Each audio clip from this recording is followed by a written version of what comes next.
I know a lot of people believe in the Pleiadians and Sirians and Lyrans and everything, and I would love to believe that as well, because I feel as though I am Lyran. I have a strong connection with Sirian and Lyran for some reason when I read about the attributes from these beings. However, there are attributes from archetypal beings, and then there are actual physical beings, and we can be deceived because we have technologies now to deceive people and make them believe in things that aren't real and make them worship people and things outside of themselves.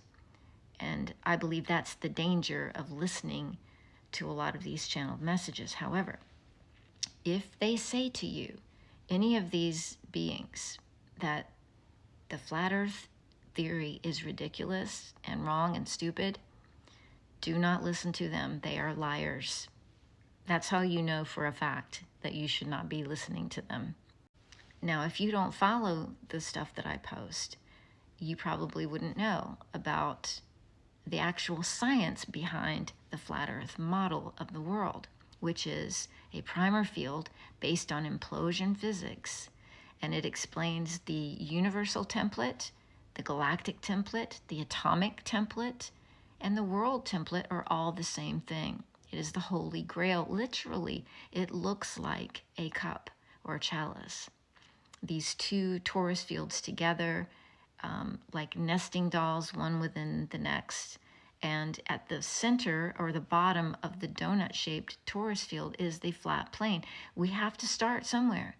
And when it comes to having a physical body and experiencing the physical reality, you start at the first dimension, and the first dimension is flat.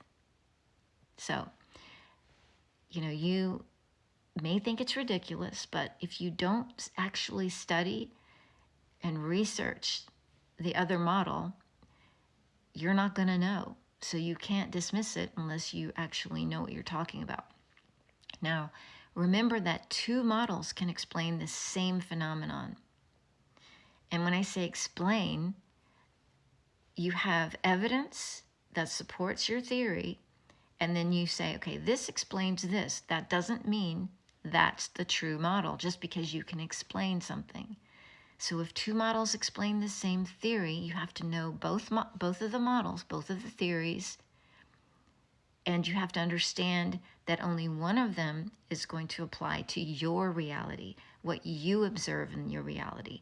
And the truth is that the heliocentric model was never proven. Copernicus said it is just a theory, it is not fact. And we know for a fact that we observe a flat plane.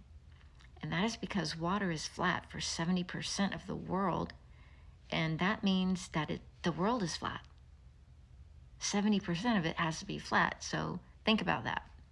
People always say, how do you prove the flat earth? No one's ever done that. There's no model. There is a model. There are plenty of comprehensive models.